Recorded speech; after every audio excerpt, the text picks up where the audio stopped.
کہ یہ پرندہ میرے پاس آ جائے، وہ ہمارے پاس بھونی ہوئی شکل میں آ جائے گا، ہم مزے سے اس کو کھائیں گے۔ اب یہ دنیا نہیں ہے، یہ واش روم میں جانے کی اب ضرورت نہیں، ایک خوشبودار ڈکار آئے گی، وہ سارا کھانا ہضم ہو جائے گا، اور وہ جنت کی محفلیں اور وہ جنت کے نغمے اور وہ جنت کی بہاریں، یہ سب کب ملے گی؟ کیا دنیا میں ہم اللہ کو ناراض کرتے کرتے چلے جائیں، گناہ کرتے کرتے چلے جائیں، بد نظری کرتے کرتے چلے جائیں، فجر کی نماز چھوڑتے چھوڑتے چلے جائیں، اپنی مرضی کی زندگی گزارتے گزارتے چلے جائیں، کیا یہ ساری بہاریں ملے گی؟ فرمایا نا نا نا، اسی لیے فرمایا تحفۃ المؤمن الموت، کہ موت تو مومن کے لیے تحفہ ہے۔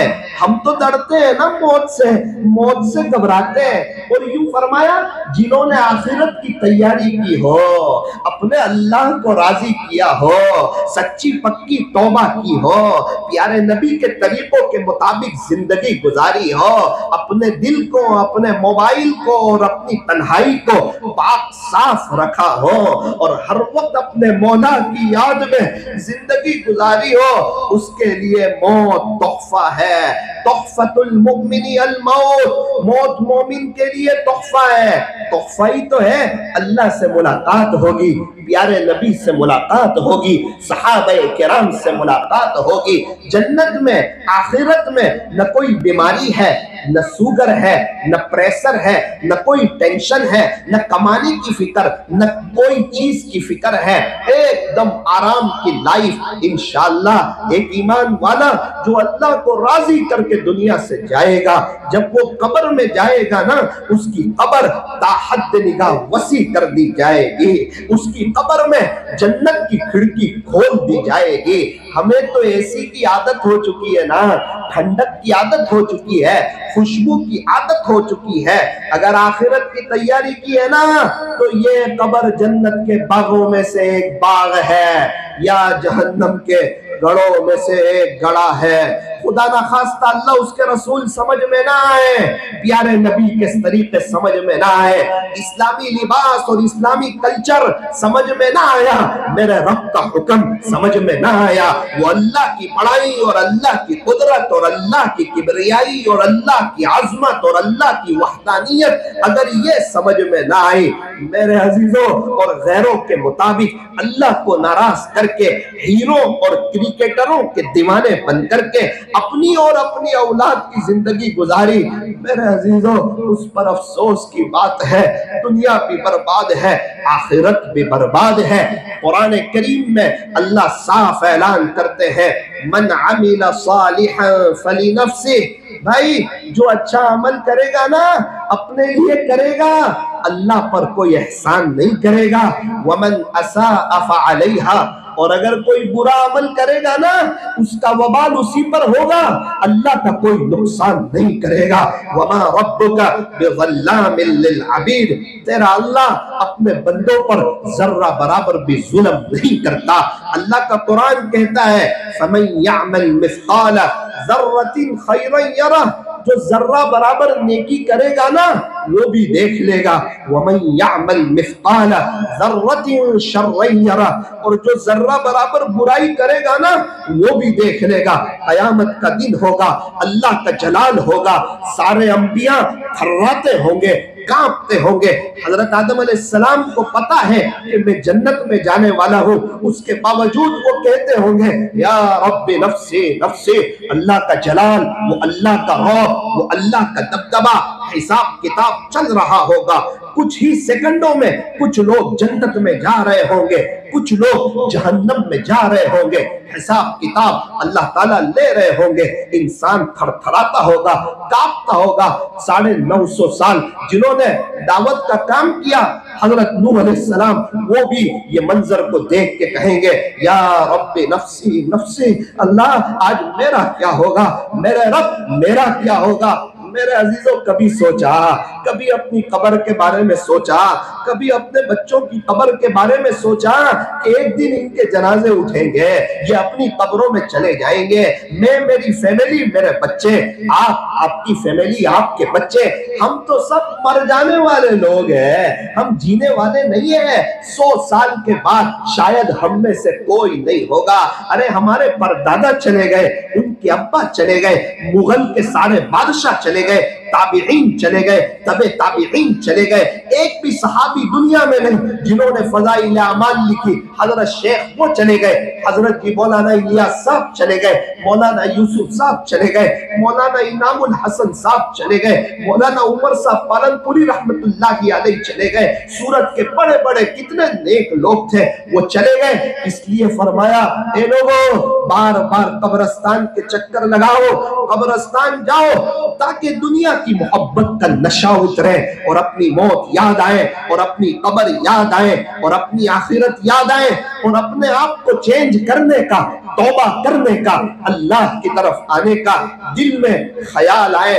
اسی لیے میرے عزیزو یوں فرمایا قبرستان جانا چاہیے، یوں فرمایا کہ یہ اونچے اونچے بنگلے نہ دیکھو، یہ قیمتی گاڑیاں نہ دیکھو، یہ نوجوانوں کی اسٹائل نہ دیکھو، یہ شو روم اور یہ پیسے کی رین پین اور یہ انٹرنیٹ کی فراوانی نہ دیکھو، بلکہ یوں فرمایا اٹھتے ہوئے جنازے دیکھو، شکستہ قبریں دیکھو، قبرستان کا سناٹا تو دیکھو، کیسے کیسے مالدار بڑے بڑے تاجر، ڈاکٹر، پروفیسر اور بڑے بڑے لوگ سوئے ہوئے ہیں، سناٹا چھایا ہوا ہے۔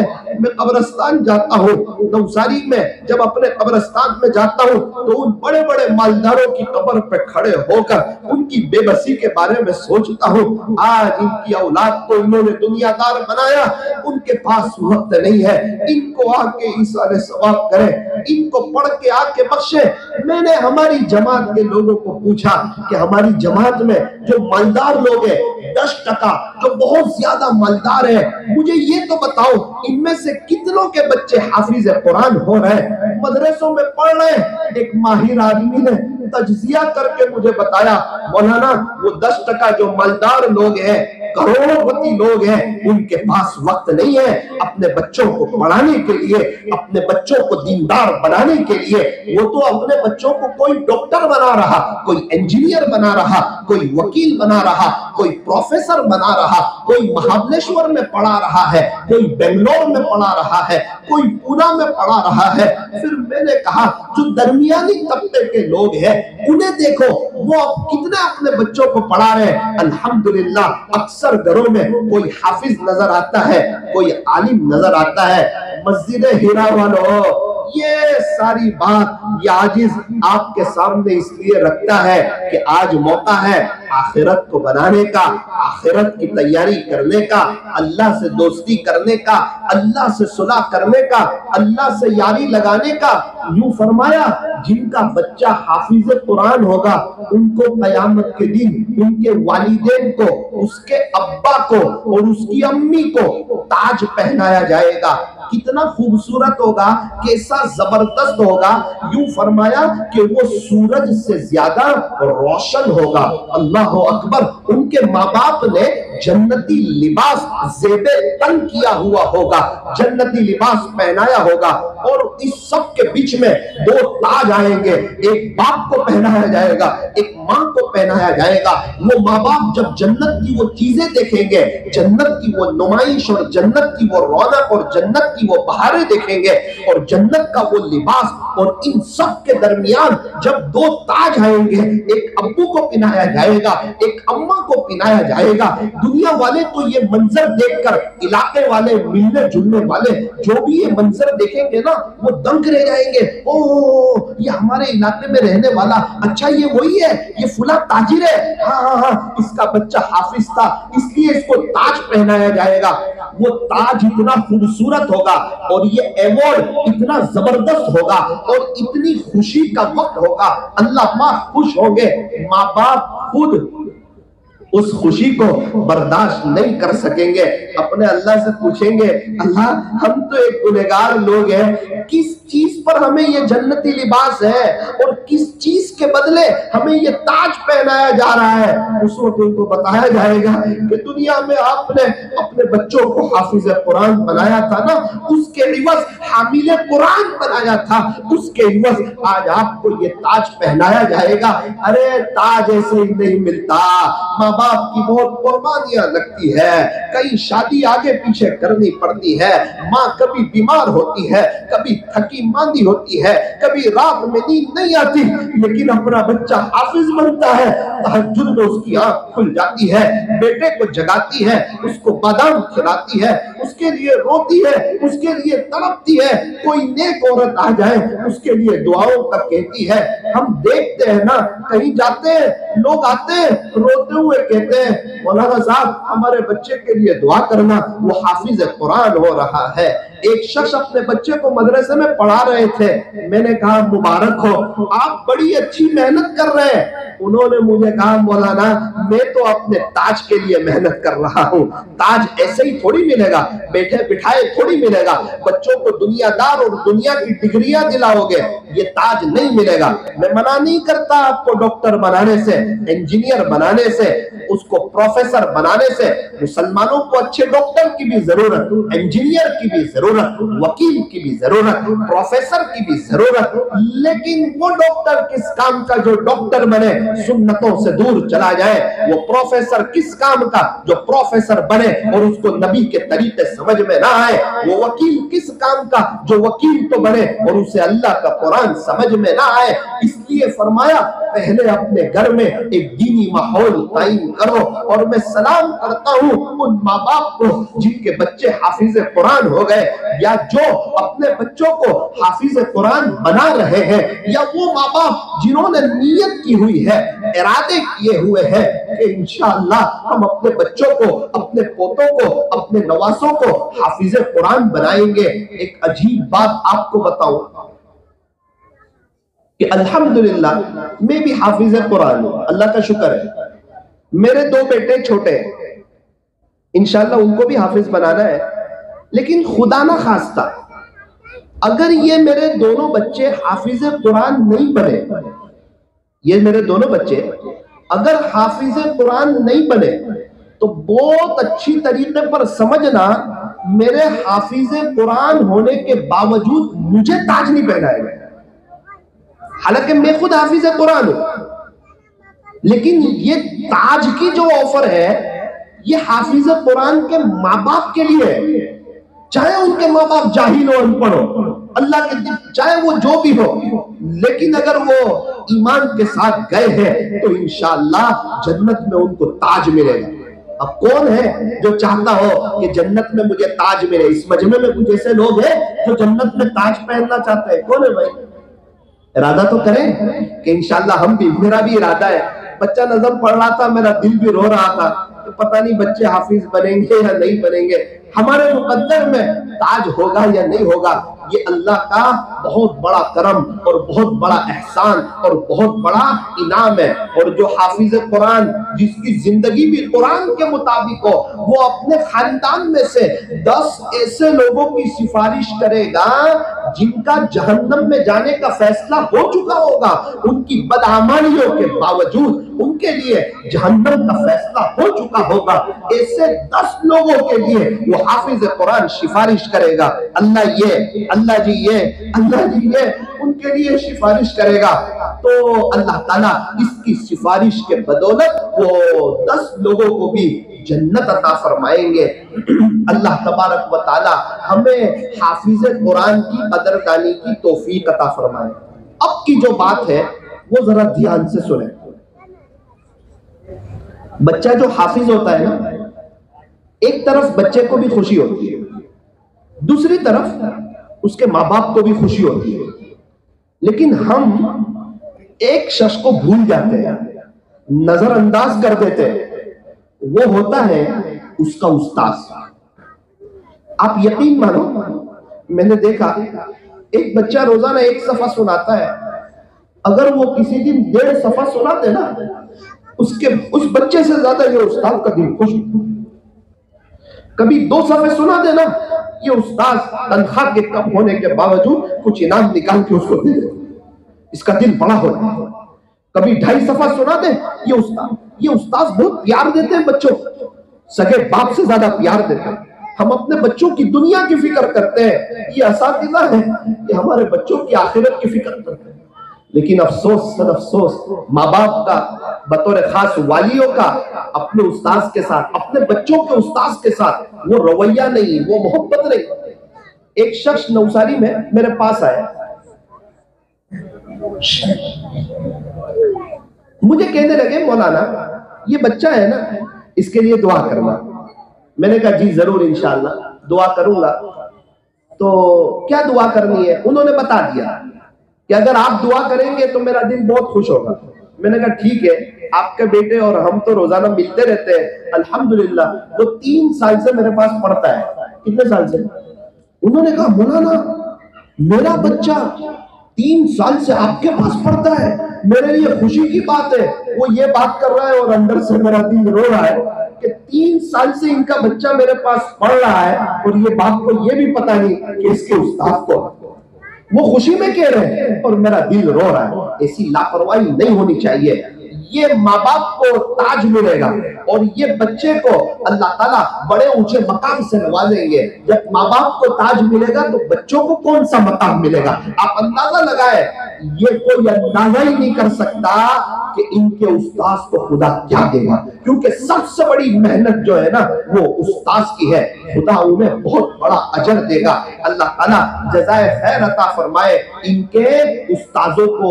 میں بچوں سے بھی کہنا چاہتا ہوں استاذوں کا ادب کرے، اور یہ بھی کہنا چاہتا ہوں قرآن شریف کی تلاوت زیادہ کرے.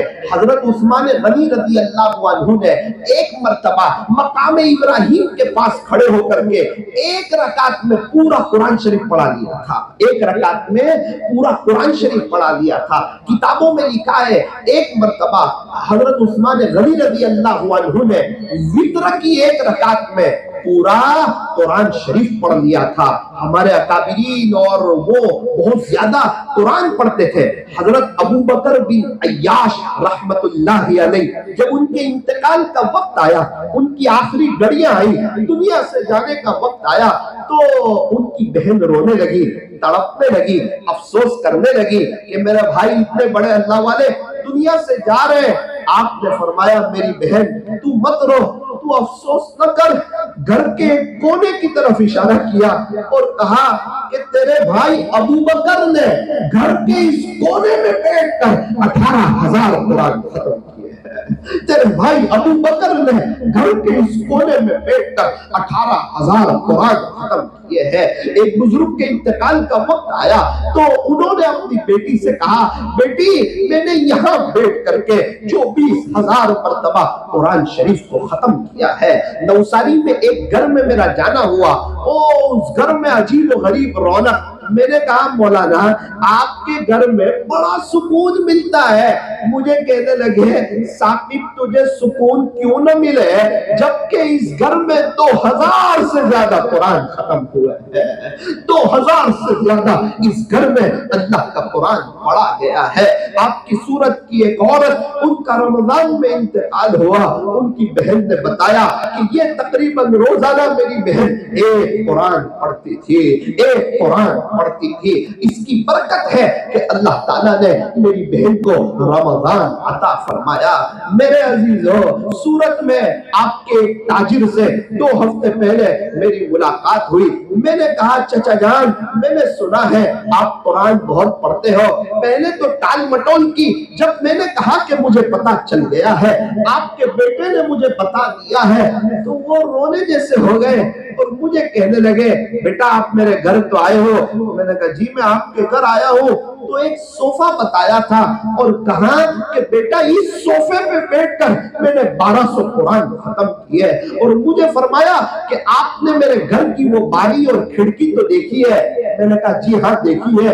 کہنے لگے اس باری کے پاس بیٹھ کر کے میں نے 2,000 قرآن ختم کیے. میں نے کہا روزانہ کتنا پڑھتے ہو؟ کہنے لگے بیٹا جب میں 16 سال کا تھا جب سے میں جمعہ کے دن قرآن شروع کرتا ہوں جمعرات کے دن رانی تلاؤ مرکز پر میرا قرآن ختم ہوتا ہے ہر ہفتے میں ایک قرآن ختم کرتا ہوں آج 51 سال ہو گئے 92 سے میں منزل سے قرآن پڑھتا ہوں او میرے عزیزو مسجد ہیرا والو آپ کے صورت میں ایسے لوگ موجود ہیں ہمارے نوساری میں ایک شخص پرچوتن کام کرتے ہیں چاکلیٹ وغیرہ دیتے ہیں میں نماز کے لیے جاتا ہوں ان کی زبان حرکت کرتی ہے ایک مرتبہ میں نے ان کے بھائی سے پوچھا یہ آپ کے بھائی کیا پڑھتے رہتے ہیں انہوں نے کہا مولانا صاحب یہ میرے بھائی حافظ قرآن ہے یہ روزانہ 8 پارے پڑھتے ہیں ان کے پاس وقت ہے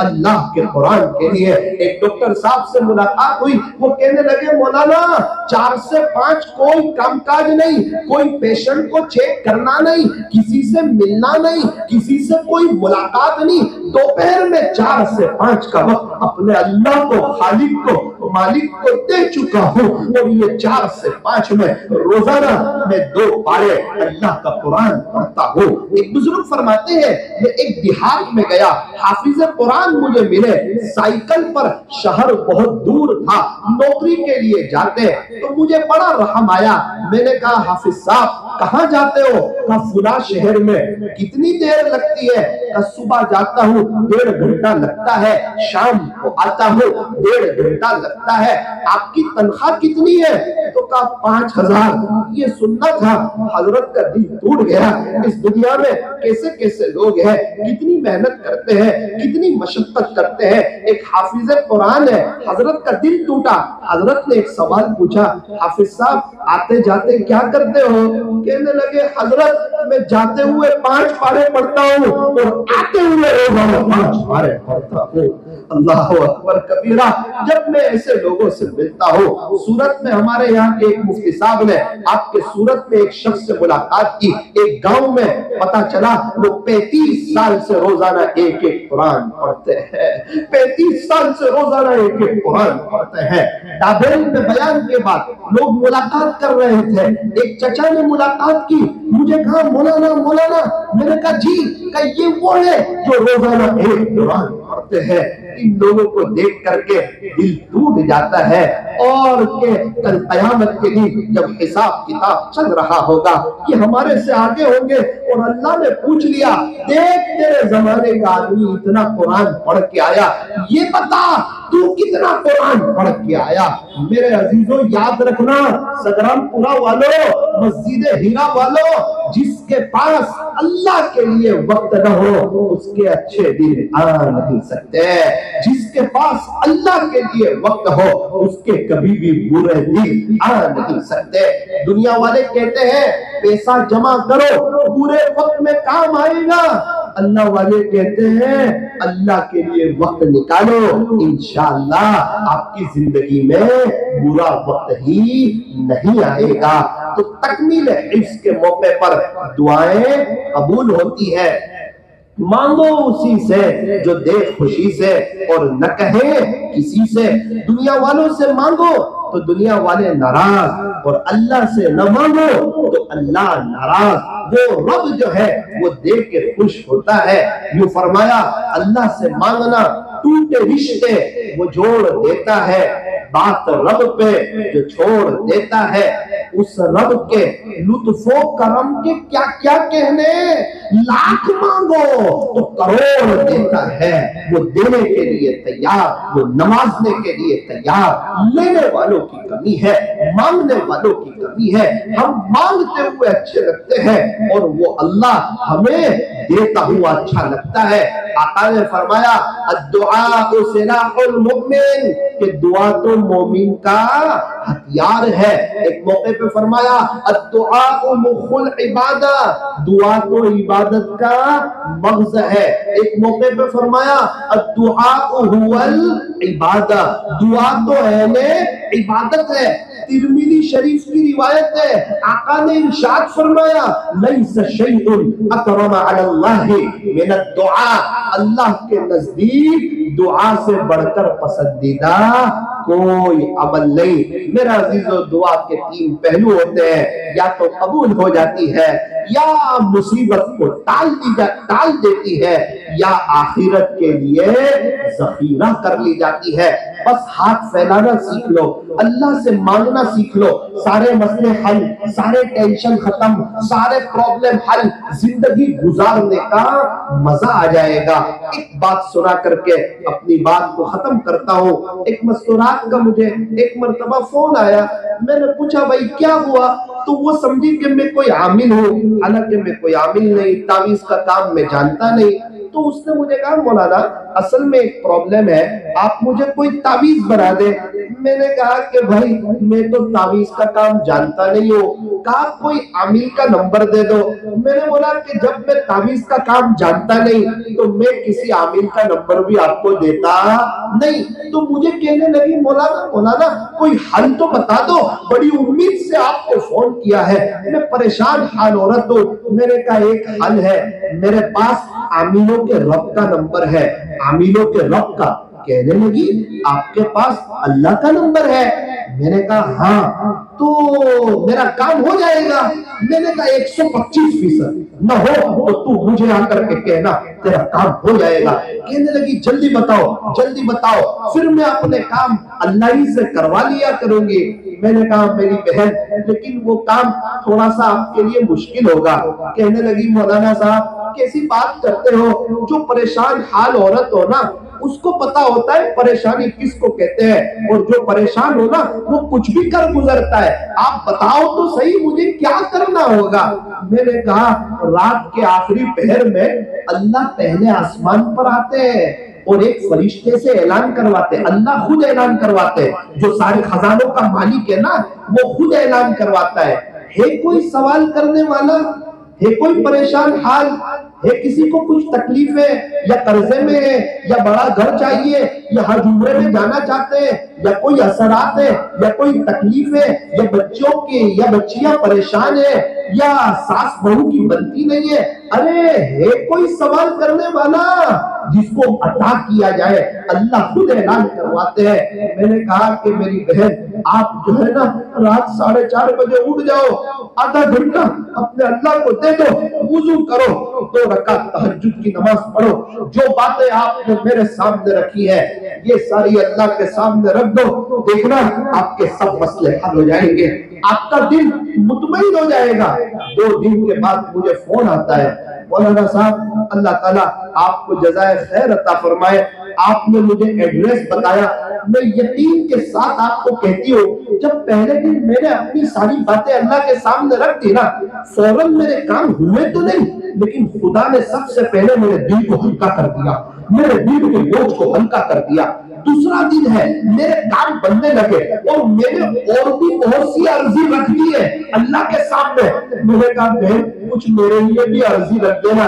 کہنے لگی انشاءاللہ وعدہ کرتی ہوں آج کے بعد میں کسی عامل کے پاس جاؤں گی نہ آج کے بعد آپ کو فون کروں گی۔ 6 سال کی مدت گزری ہے نہ کبھی اس کا فون آیا ہے، مجھے اللہ کی ذات سے امید ہے وہ اللہ سے لینے والی بن گئی۔ او میرے عزیزوں، یہاں کے نوجوانوں، میری محترم دینی ماؤں بہنوں، یہ عاجز آج تکمیل حفظ قرآن کے موقع پر آپ کو ایڈریس بتا کر کے جاتا ہے، جب بھی ضرورت پڑے ہاتھ پھیلا دینا، اپنے اللہ سے کہہ دینا، اپنی عرضی اللہ کے سامنے رکھ دینا، انشاءاللہ آپ کے مسئلے حل ہو جائیں گے۔ اللہ تعالیٰ قرآن کریم میں فرماتے ہیں اے ایمان والو تم اپنے آپ کو اور اپنی فیملی کو جہنم کی آگ سے بچاؤ۔ جہنم کی آگ خطرناک ہے، قبر کا عذاب خطرناک ہے، قبر کا ایک سانپ اگر جہنم اگر دنیا میں پھونک دے تو دسمبر میں بڑی زبردست گرمی ہو جائے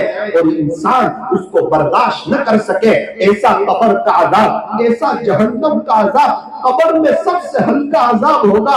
ابو طالب کو، پیارے نبی کے جو چچا ہے ابو طالب کو، جو بغیر ایمان کے گئے، انہوں نے پیارے نبی کا بہت ساتھ دیا تھا لیکن چونکہ ایمان نہیں تھا ان کو سب سے ہلکا عذاب ہوگا۔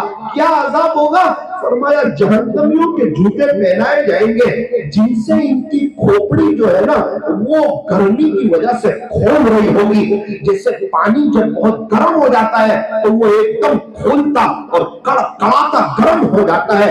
اللہ کے حسب نسل نہیں چلتا، رشتہ داری نہیں چلتی، آپ کون ہے، کس کے ابا ہے، کس کی بیٹی ہے، کون ہے، حسب نسل نہیں چلتا، رشوت بھی نہیں چلتی، پیسے بھی نہیں چلتے۔ آج وقت ہے، سانس چل رہی ہے، توبہ کا دروازہ کھلا ہوا ہے۔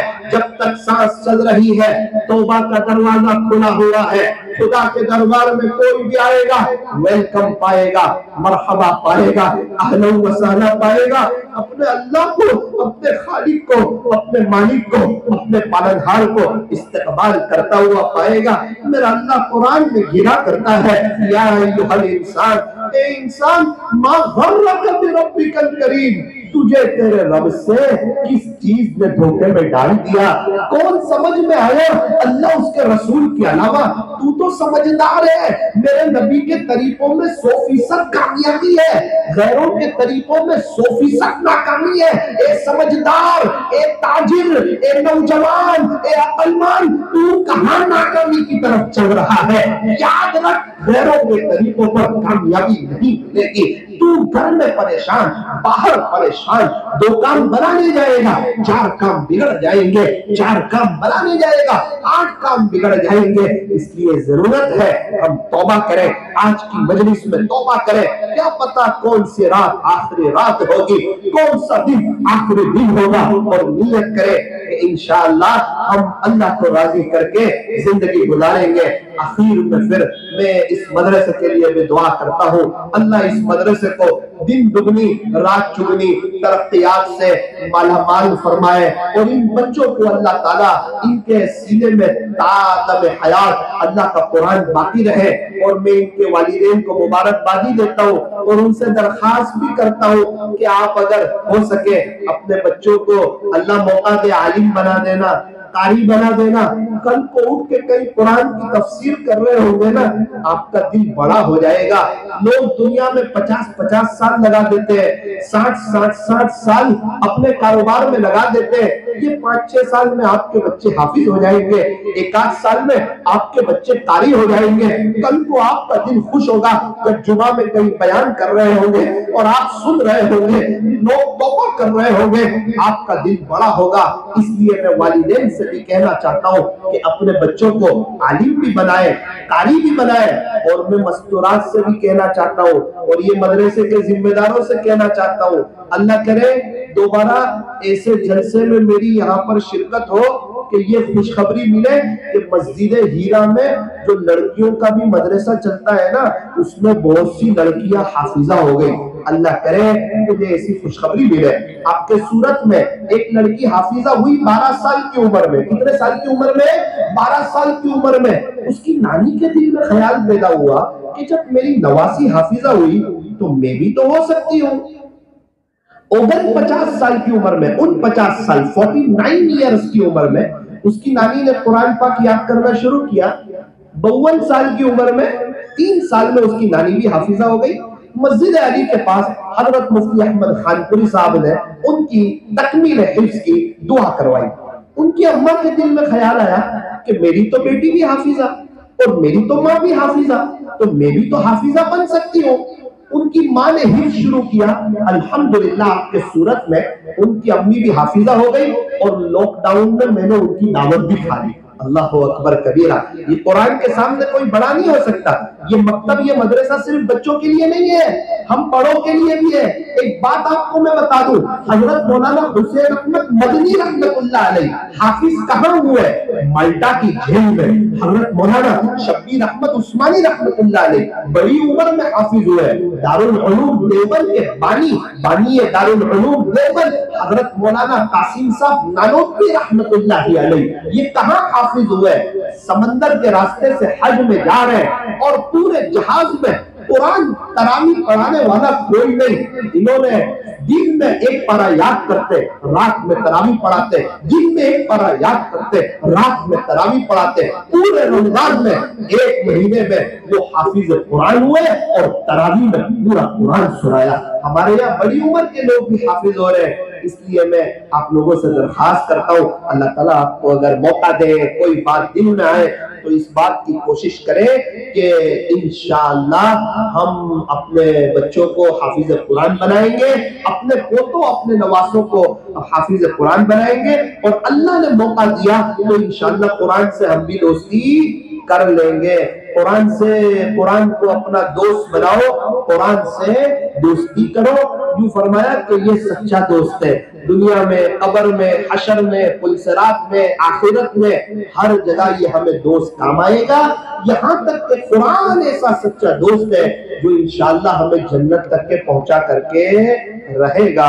اللہ تعالی ہم تمام کو عاشق قرآن بنائے، حافظ قرآن بنائے، عالم قرآن بنائے، عامل قرآن بنائے، ناشر قرآن بنائے۔ قرآن کو جو یاد کر لے وہ حافظ قرآن، قرآن شریف کو جو اچھی طرح پڑھے وہ قاری قرآن، قرآن شریف کا جو مطلب سمجھ لے وہ عالم قرآن، قرآن کے مطابق جو عمل کرے وہ عامل قرآن، قرآن شریف کی جو تفسیر کرے وہ مفسر قرآن، اور قرآن شریف جو رات دن پڑھائے وہ ناشر قرآن، اور جو قرآن پڑھتا رہے وہ عاشق قرآن۔ اللہ تعالی ہم تمام کو یہ ساری نعمتیں عطا فرمائے۔ ایک پرچی آئی ہے کہ سورت کا اجتماع ہے، سورت کا اجتماع ہے، 1 2 3 فکر نبی جس کے سینے میں ہے وہ مدینے میں نہ ہو کر بھی مدینے میں ہے، اور فکر نبی جس کے سینے میں نہیں ہے وہ مدینے میں ہو کر بھی مدینے میں نہیں ہے۔ میرے عزیزوں، پورے 3 دن اجتماع میں شرکت کرو، پورے 3 دن کی جماعت میں لاؤ، کٹ مت کرو۔ ہمارے اکابرین یہ 3-4 سال کے بعد اجتماع ہو رہا ہے، ہمارے اکابرین کوئی 11 مہینے، کوئی 10 مہینے، کوئی 9 مہینے قربانی دیتے ہیں، کتنے دنوں کے بعد اپنے گھروں پر پہنچتے ہیں۔ ہم صرف 3 دن نہیں دے سکتے۔ ایک شخص ابھی میری بیرون کی تشکیل کے لیے آئے تو وہ بہت بدعتی ماحول میں رہتے ہیں۔ میں نے ان کو پوچھا کہ ماشاءاللہ آپ حافظ ہو گئے، آپ کے بچے عالم ہو گئے، سال لگ گیا، بار بار اللہ آپ کو حج عمرے کرا رہا ہے، آپ کے گھر میں دینی ماحول آ گیا، بچے اسلامی لباس میں نظر آ رہے ہیں، حافظ صاحب یہ سب کیسے ہو گیا؟ کہنے لگے مولانا صاحب ہم گنہگار، غفلت میں ہماری زندگی گزر رہی تھی۔ 92 کے اجتماع میں کوئی ہماری تشکیل کر کے لے گیا، جب میں اجتماع میں گیا وہاں ایک بات میرے دل پہ لگی، اور وہ بات ایسی دل پہ لگی کہ میں نے طے کیا کہ انشاءاللہ اب میں گھر جاؤں گا، اپنے گھر میں دینی ماحول بناؤں گا، اب گھر سے بے حیائی ختم، فحاشی ختم، اور یانیت ختم، اپنی مرضی کی زندگی ختم، اب اللہ اس کے رسول کی غلامی میں آ جاؤں گا۔ مولانا وہ دن آج کی گھڑی ہم لوگ اللہ کی طرف آ گئے، میرے بچے عالم بن گئے، گھر میں دینی ماحول قائم ہو گیا، خدا نے ہمیں کئی حج عمرے کرا دیے، دنیا میں بھی نواز دیا، اور آخرت کے اعتبار سے بھی اللہ نواز رہا ہے۔ کون سی بات دل پہ لگی؟ اجتماع کی ایک بات۔ اجتماع کو آپ معمولی نہ سمجھے، بڑی محنت کے بعد، بڑی کوشش کے بعد، 1-1.5 مہینے کی محنت کے بعد کوئی پنڈال بناتا ہے، کوئی پیسے لینے کے لیے؟ نہ نہ نہ، کتنے لوگ روتے ہوئے پنڈال بناتے ہیں اور امت کے لیے دعا کرتے ہیں، کتنے لوگ راتوں کو اٹھ کر کے تڑپتے ہیں، کتنی محنتیں ہوتی ہیں، کوشش ہوتی ہے، تب جا کے ایک اجتماع ہوتا ہے۔ اس لیے پورا مجمع نیت کرے کہ انشاءاللہ ہم لوگ سب مل کر کے پورے 3 دن اجتماع میں شریک ہوں گے۔ ایک چھوٹی سی بات کہہ کے اپنی بات کو ختم کرو۔ دعوت و تبلیغ کی مبارک محنت کو اس کو اپنا کام سمجھو کہ یہ میرا کام ہے، جیسے بزنس کرنا میرا کام ہے، یہ دعوت و تبلیغ کی مبارک محنت یہ میرا کام ہے۔ یہ ہوگا نا تو علاقوں میں دینداری آئے گی۔ ہم لوگ دابیل میں پڑھتے تھے، ایک بزرگ نے بیان کیا عصر کے بعد، کہا بھائی کتنے بچے ہیں؟ کہا 1000 کے قریب۔ اچھا تم میں سے کتنے بچے ایسے ہیں کہ جن کے باپ دادا تبلیغ میں لگے تو تم مدرسے میں آئے؟ ایسے کتنے بچے ہیں؟ ایک بزرگ نے بیان کیا تو تقریباً ہاتھ اٹھا دیے بچوں نے، 900 بچوں نے ہاتھ اٹھائے کہ ہمارے باپ دادا تبلیغ میں لگے تو ان کو ایک فکر آئی اور انہوں نے ہمیں مدرسے میں بھیجا۔ ابھی میں جام نگر گیا, وہاں کے ذمہ دار سے ملاقات ہوئی, چہرے پہ بہت نورانیت. میں نے پوچھا کیا کرتے ہو؟ کہنے لگے بیٹا روزانہ 10,000 مرتبہ درود شریف پڑھتا ہوں, روزانہ 10,000 مرتبہ. بچے کیا کرتے ہیں؟ تینوں بچوں کو لا کر کے بتایا, تینوں مفتی صاحب. اللہ اکبر کبیرہ. میں دیکھتا ہوں جو پرانے ذمہ دار ہوتے ہیں نا دعوت و تبلیغ کے, میں 10 سے ملتا ہوں, اس میں سے 60 کے بچے یا تو حافظ ہوتے ہیں یا عالم ہوتے ہیں. جب بات سمجھ میں آتی ہے پھر وہ اپنے بچوں کو حافظ عالم بناتے ہیں, اور ایک دینی ماحول قائم ہوتا ہے. کیا پتہ اجتماع میں گئے کوئی بات دل پہ لگ گئی, اس کو اپنا کام سمجھو. میاں بیوی سوئے ہوئے ہیں, رات 11 بجے ایک فقیر آتا ہے, شوہر بیوی کو کہتا ہے گھر میں کچھ کھانا ہو تو دے دو. وہ دیکھتی ہے, کہتی ہے میرے شوہر گھر میں کچھ نہیں ہے, کچن میں کچھ نہیں ہے. شوہر کہتا ہے بھائی آپ معاف کرنا, ہمارے گھر میں کچھ ہے نہیں, آپ آگے چلے جاؤ. 11:30 بجے پھر بیل بجتی ہے, دروازہ کھولا, او کون آیا؟ اپنا بیٹا ممبئی سے خریدی کر کے آیا. اچھا ماشاءاللہ, بیٹا کیسا رہا سفر؟ خریدی ہو گئی؟ جی ابو ہو گئی. اچھا بیٹا تو نے کھانا کھایا؟ نہیں امی بھوک تو لگی ہے. ارے کوئی فکر کی بات نہیں, ابھی بن جائے گا. گرم گرم روٹی بھی بن جاتی ہے, انڈے بھی بن جاتے ہیں, کھانا تیار ہو جاتا ہے, اور 15 منٹ میں کھانا تیار. وہ بیٹا کھانا کھانے لگتا ہے. شوہر بیوی کو پوچھتا ہے فقیر کے لیے تو کھانا نہیں تھا اور بچے کے لیے فوراً کھانا آ گیا. کیا سمجھ میں آیا؟ فقیر کو اپنا نہیں سمجھا اور بچے کو اپنا سمجھا. جس کو انسان اپنا سمجھتا ہے نا اس کے لیے سب کچھ قربان کر دیتا ہے. میرے عزیزوں, یہ اللہ کے دین کی جو محنت ہے اس کو اپنا کام سمجھو. اور یہ کام فرض ہے, واجب ہے, سنت ہے, کیا ہے؟ ہم دعوت کا کام کریں گے تو کیا ملے گا؟ یہ کام کرے یا نہ کرے. ایک مزدور آیا, سیٹ نوکری چاہتا ہوں. کوئی بات نہیں, پرچی نکالو. گھر میں جھاڑو لگانا, پوتا لگانا, جی یہ اس جگہ پر آپ کو کپڑے دھونے ہیں, تالاب پر, جی فلاں جگہ ہمارا کھیت ہے وہاں کپڑے سکھانے ہیں. یہ 7 کام آپ کے ہیں, آپ کو اس کی اتنی مزدوری ملے گی. اس نے پرچی رکھ دیجئے. اللہ کی شان, 3 دن ہو گئے, سیٹ بڑا خوش ہو گیا اس کے کام سے. سیٹ کا بچہ کھیلتے کھیلتے تالاب کے کنارے پر آیا اور اللہ کی شان اس کا پیر پھسلا اور وہ تالاب میں گر گیا.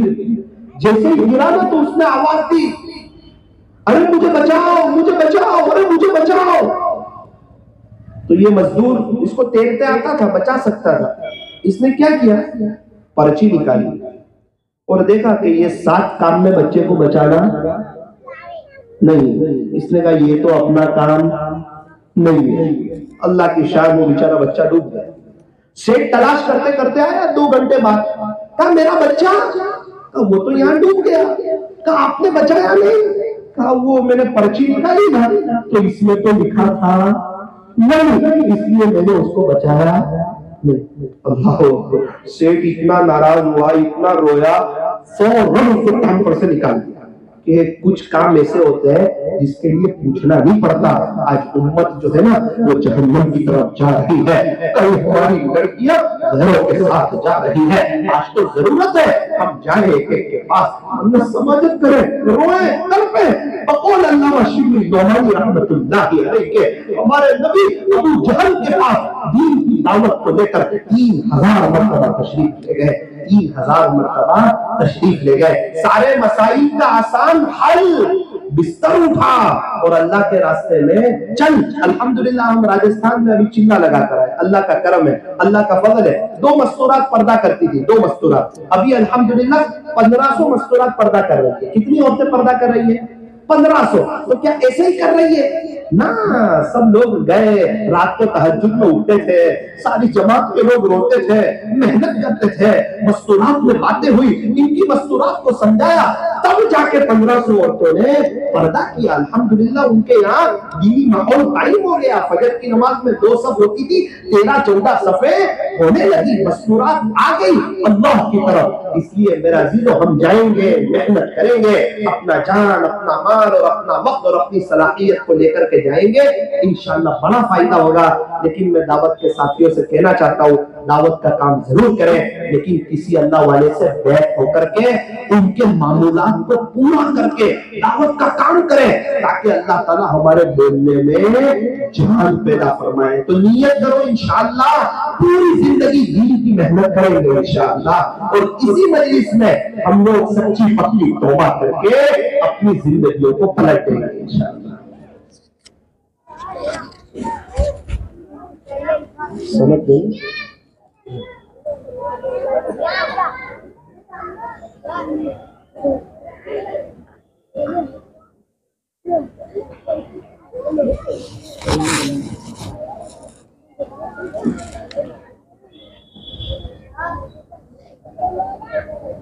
31 کے خرافات حضرت مولانا عیسیٰ صاحب بندے الہی دامت برکاتہم کا عشاء کی نماز کے بعد مسجد عمر E7 عمر واڑہ ٹینامنٹ میں بیان رکھا گیا ہے۔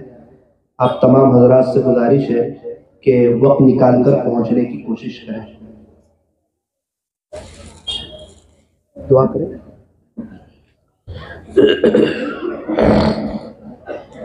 درود شریف پڑھ لیجیے۔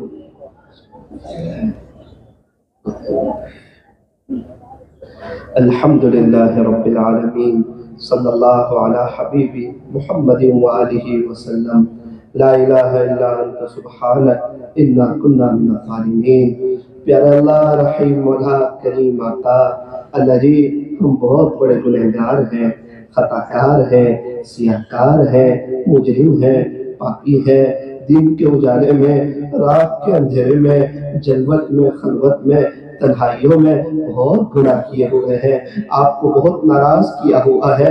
اللہ جی آج ہماری خوش نصیبی کہ یہ مدرسہ تعلیم الاسلام میں 8 بچے حفظ کر رہے ہیں، انہوں نے آج اپنا آخری سبق سنایا، اس امید پر ہم بھی آ گئے کہ چلو اس مجلس میں، ایسی مجلس میں دعائیں قبول ہوتی ہے۔ زندگی میں بہت گناہ کیے ہیں، اللہ کو بہت ناراض کیا ہے، غفلتوں بھری زندگی گزاری ہے، اسی لیے بے چینی ہے، اسی لیے پریشانی ہے، اسی لیے حالات ہے، اسی لیے تکلیف ہے، اسی لیے دل بے چین ہے، اسی لیے 2 کام بنانے جاتے ہیں 4 کام بگڑ جاتے ہیں۔ چلو چلو مبارک مجلس ہے، چلے جاتے ہیں، اللہ سے معافی مانگ کر کے آ جائیں گے۔ اللہ جی ہم لوگ آپ سے معافی مانگنے کے لیے آئے ہیں، آپ کو ڈھونڈتے ڈھونڈتے آ گئے ہیں، آپ کو تلاش کرتے کرتے آ گئے ہیں، آپ کو لینے کے لیے آئے، آپ کو منانے کے لیے آئے، آپ سے صلح کرنے کے لیے آئے، یہ دل کی تار آپ سے جوڑنے کے لیے آئے۔ ویسے تو یہ ہاتھ اٹھائے جانے کے قابل نہیں، یہ زبان سوال کرنے کے قابل نہیں، لیکن آپ سے نہ مانگے تو کس سے مانگیں، اور آپ سے نہ کہیں تو کس سے کہیں۔ ہم اللہ آپ ہی کو کہتے ہیں، ہم سجدہ آپ ہی کے سامنے کرتے ہیں۔ ہم نے یہ طے کر لیا ہے کہ ہماری جنریشن آپ کے علاوہ کسی اور کے سامنے نہیں جھکے گی۔ غریب رب معاف کر دیجئے، سبحان رب معاف کر دیجئے، پیارے رب معاف کر دیجئے۔